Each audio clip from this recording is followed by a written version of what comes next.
Hey guys, Tommy B in NC. What we got right here is 350QX version 1 modified to a version 2 firmware update.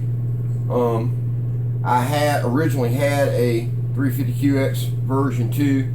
What I started with had a mishap with that. I got this one from a friend.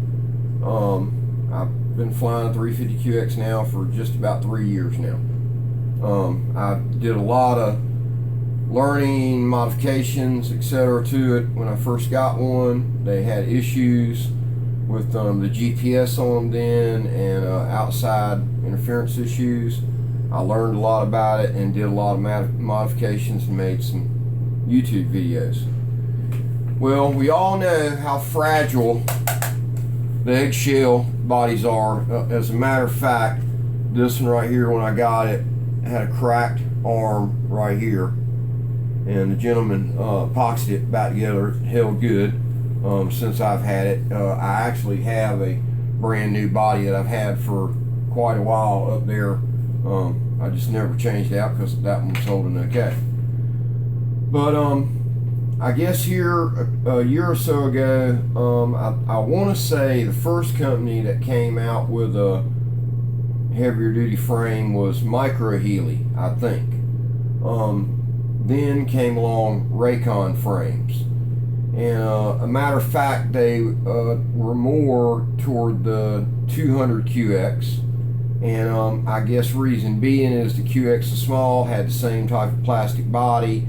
They were, less than money, an agile quad. They'd fly inverted, and I'm sure it wasn't taking anybody long at all to tear one of the bodies up on it. So of course, I think Heli and Rakon frames got on the boat and made a carbon fiber frame for them. And then they started making them for the 350QX. Well, I knew at the time Rakon was going to come out with a frame for the 350QX, and I think it took a year for them to come out with it. Well, this is the surprise that I'm having, have for the group. Rakon Heli frame.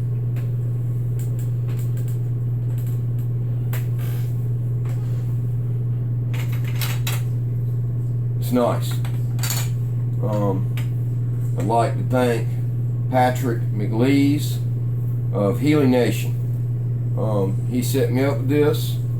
I told him I'd make him a little tutorial video, and give my opinion on them and stuff. As you see, these are all the parts that came in a deluxe kit, which is the one that comes with the legs, the landing gear. And keep in mind, the landing gear is short. I don't think that will allow you to use a gimbal, whether it be the ball type gimbals or an older gimbal for a GoPro. First looks at it, it's got like plumbing type fittings is what they remind me of, with Allen head screws, carbon plate, which is nice. And now y'all keep in mind that a carbon plate acts as a shielding and will conduct electricity. So you don't want anything hot touching it, and you don't want the ground off to it, and you want to insulate your electronics from it. The way it goes together is a socket type setup. It's even got a slot that put it together. I mean, you can't. There's no way to do it wrong. It's just impossible. Of course, you need to tighten up all your screws. Know where the amount of screws that you got in a regular QX body because of the carbon fiber's rigidity, being rigid, stout.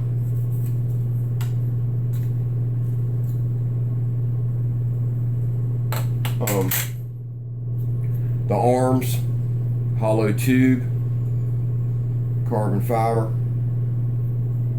cast alloy, I assume, aluminum type fittings, and the roundness of it really reminds me of a plumbing fitting.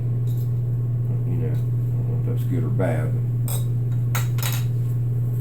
But I'm gonna make several videos on putting it together. I've already got some modifications and stuff in my mind that I know I'm going to do and try on it when I build this.